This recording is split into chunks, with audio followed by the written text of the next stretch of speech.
Les écoles Steiner-Waldorf se présentent comme des écoles autonomes. En 2017, on dénombre 1092 établissements dans le monde, dont 734 en Europe et 15 en France. De plus, 1850 jardins d'enfants pratiqueraient cette pédagogie dans le monde.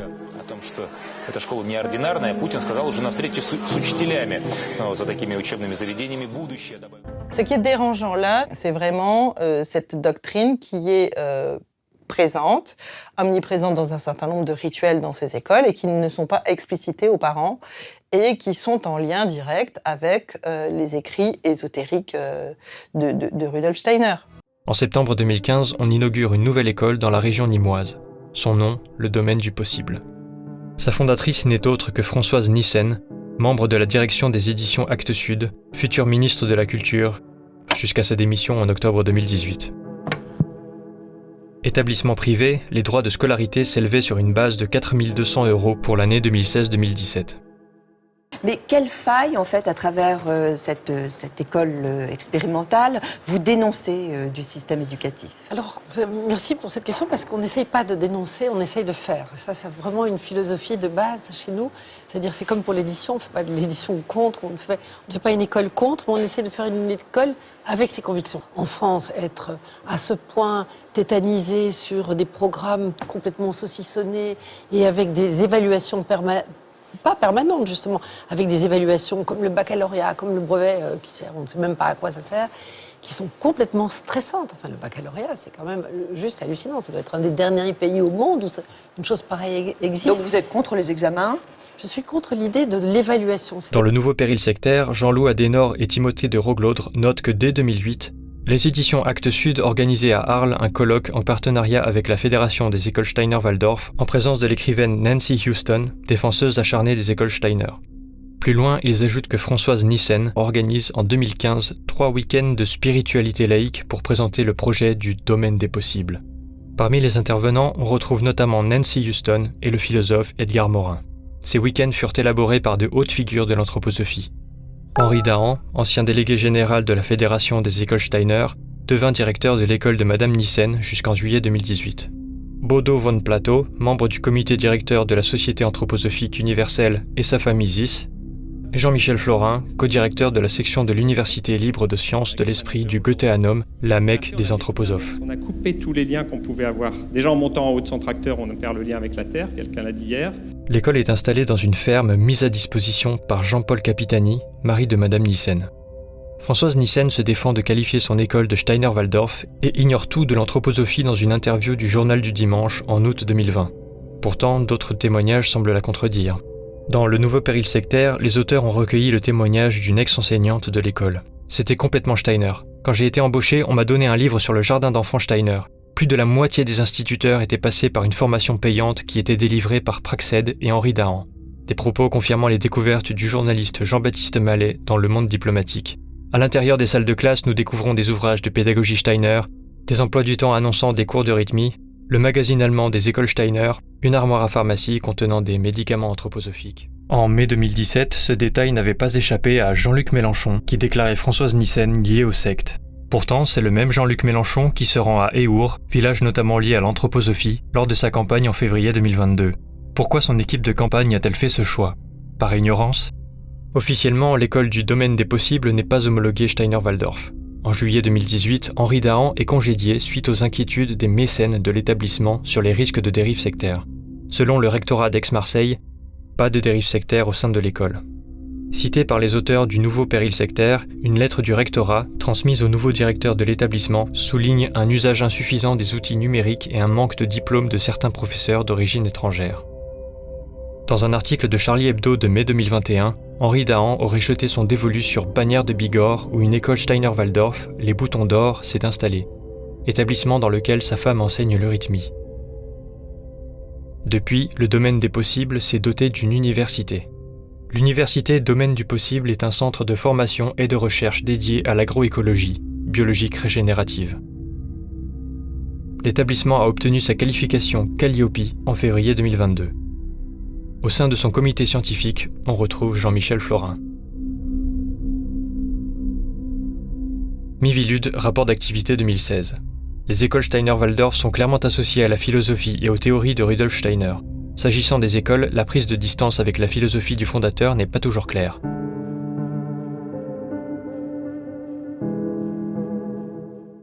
Dans la constellation Actes Sud, on retrouve Pierre Rabhi et Cyril Dion, créateurs en 2011 de la collection Domaine du possible pour la maison d'édition. Au départ, l'idée qu'on avait avec Jean-Paul Capitani, c'était de construire une collection qui donne la parole à des gens qui réinventent la société, qui sont des pionniers et qui ont à la fois des idées et des expérimentations géniales. Et on tenait beaucoup à ce que ça soit les deux en même temps. Que ce ne soit pas simplement des gens qui pensent, ni simplement des gens qui font, mais des gens qui pensent en action, qui apportent la preuve que c'est possible, qu'on peut faire autrement. Son film Demain est projeté lors du Positive Economy Forum en 2015 avant d'ouvrir la COP21 en 2016. Lors du World Positive Forum en 2017, organisé par Jacques Attali, Cyril Dion fait partie des invités. Dans le livre de Jacques Attali, Positive Book, publié en 2015, on retrouve également la parole de Pierre Rabhi. En février 2019, lors du grand débat pour répondre à la crise des Gilets jaunes, c'est Cyril Dion qui émet l'idée au président Macron d'une convention citoyenne sur le climat. Mais en décembre 2020, le torchon brûle entre les deux hommes après une vidéo publiée sur Brut. Je suis vraiment très en colère contre des activistes qui m'ont aidé au début et qui disent maintenant faudrait tout prendre. On sait tout ce qu'il sait. On pense à Cyril Dion. Ce qui est marrant, c'est que je sais pas ce qu'il raconte. Et quand j'ai arrêté d'organiser des congrès israélo-palestiniens, des congrès d'imams et de rabbins pour la paix, je cherchais quoi faire. Et on m'a proposé de créer un mouvement autour des idées de Pierre Rabhi. Et comme très souvent dans ma vie, je me suis mis à faire quelque chose que je ne connaissais pas et que je savais pas forcément faire à cause d'une rencontre. Et c'est vrai que quand j'ai rencontré Pierre, ça m'a beaucoup touché. Et créer quelque chose à nouveau, qui est un peu le leitmotiv de ma vie. C'est-à-dire créer un mouvement de toutes pièces et pouvoir y insuffler quelque chose qui n'existait pas ailleurs, ça me paraissait assez excitant pour être tenté.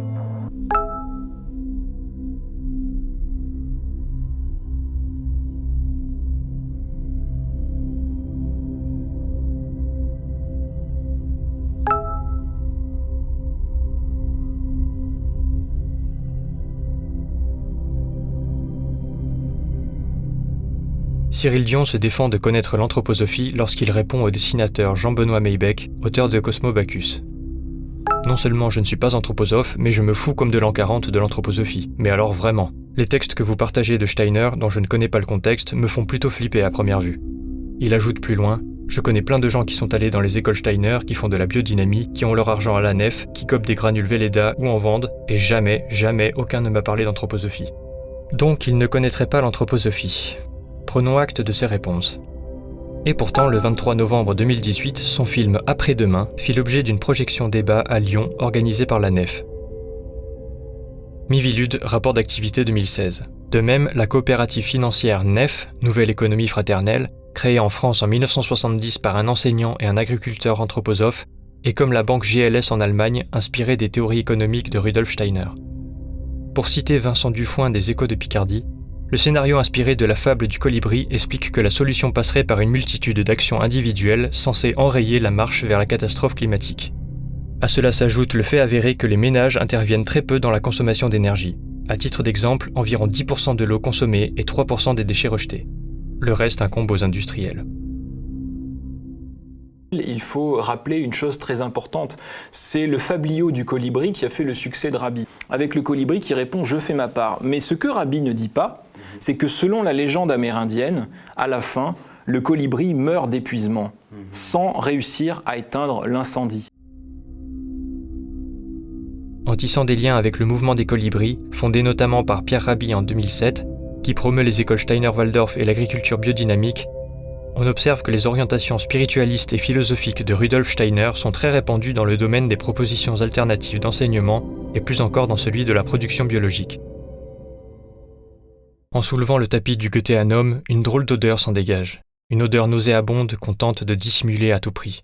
Une dissimulation appuyée par une politique de l'autruche pratiquée aussi bien par les anthroposophes, obéissant à leurs principes de base, ne pas prononcer le mot anthroposophie, que par leur soutien. Ce type d'entrisme dans les sphères du pouvoir est-il si exceptionnel ? Souvenons-nous de la visite surprise de Tom Cruise, acteur et ambassadeur de la scientologie rendue à Nicolas Sarkozy, ou de son après-midi passé à l'Élysée avec le couple Macron le 14 juillet 2018. Souvenons-nous du coup pour la sorcellerie de Marlène Schiappa, ex-ministre déléguée chargée de la citoyenneté, ou encore de sa participation au podcast New Age Métamorphose d'Anne Guéquier, dont la diffusion fut annulée in extremis grâce à la réactivité du collectif L'Extracteur en octobre 2021. En novembre dernier, le déjeuner entre Brigitte Macron et des médecins, dont 2 issus de la sphère anti-vax, crée la polémique. Plus particulièrement le docteur Guillaume Baruch, convaincu du pouvoir curatif de l'eau de mer et qui eut récemment les honneurs de France 5.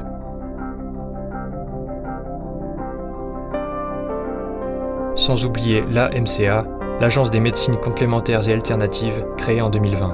Parmi ses fondateurs, le chirurgien Philippe de Normandie, père de l'ancien ministre de l'Agriculture Julien de Normandie.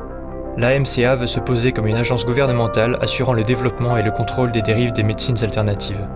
Malgré cette intention louable, on trouve parmi les experts la présence du docteur Antoine de Monceau, médecin homéopathe et membre fondateur de l'association Homéo France, avec entre autres le syndicat national de la médecine anthroposophique et la Société savante de médecine anthroposophique. Moi, je suis fasciné par l'homéopathie, où je me dis, on prend une substance, on la dilue, plus on la dilue, plus elle est... Et je peux vous en parler, j'ai été soigné avec une substance à très haute dilution qui m'a complètement chambardé parce qu'elle n'était pas bien prescrite. Et j'ai passé 2 ans à me dire, je suis en train de devenir fou. La mémoire disparaît, etc. Donc, comment se fait-il que ces substances diluées, elles prennent plus on les dilue, plus elles prennent d'efficacité. C'est quand même à l'inverse de la logique à laquelle nous sommes habitués, qui part de la matière pour aller vers l'invisible et le subtil. En juin 2022, on apprenait que la Miviludes n'avait plus de ministère de tutelle. Malgré un démenti officiel et expéditif, on peut tout de même s'interroger sur son devenir. Ce panorama synthétique est probablement incomplet sur un sujet aussi vaste. Pour approfondir le sujet anthroposophie et biodynamie, vous pouvez vous tourner vers les travaux de Grégoire Perra, Jean-Benoît Mébec et sa BD Cosmobacchus, la chaîne Shadow Ombre, Skeptics in the Pub Valley, ou encore Cyril Desgénères.